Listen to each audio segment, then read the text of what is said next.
So Eddie, for starters, are you retired as a rider, or are you just kind of between mounts right now? Yeah, somewhat.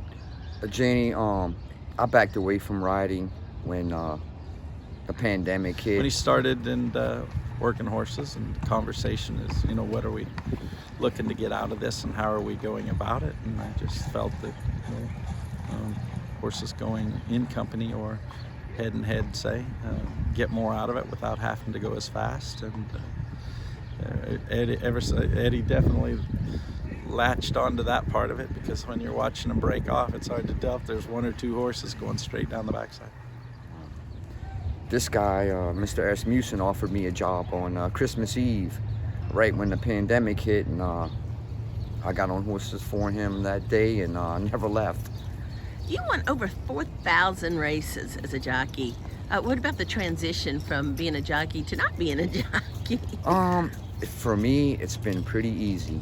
I'm not dehydrated every day. I can eat pretty much what I want, and my weight is pretty much staying the same as it was when I was riding. I mean, yeah, being in the spotlight every day to back and all, you know, not being in the spotlight, that's fine with me. You know, I like my job, so I'm not complaining.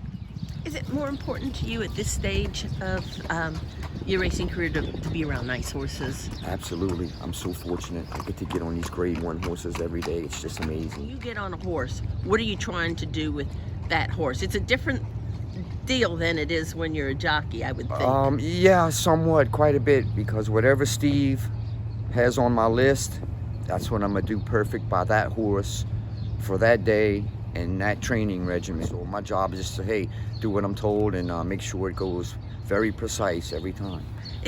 And that's kind of like riding in a race, you know, when the trainer's giving me instructions how he wants his horse to run, well, I'm gonna try to follow those instructions, you know. Since Thanksgiving time last year, the horses have been matched fairly well. Of course, I've been getting outrun every time by Epi and Echo, so, you know, I mean, that's normal.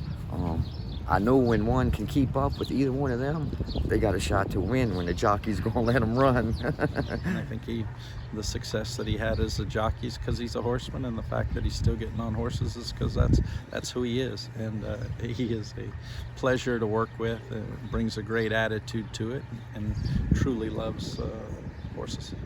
Yeah, it's just a dream, getting on all the Tabbits and the Curlins and the Gun Runners and the American Pharaohs and Union Rags, and just, Steve has just the best horses, best bred horses in the world, hands down, my opinion.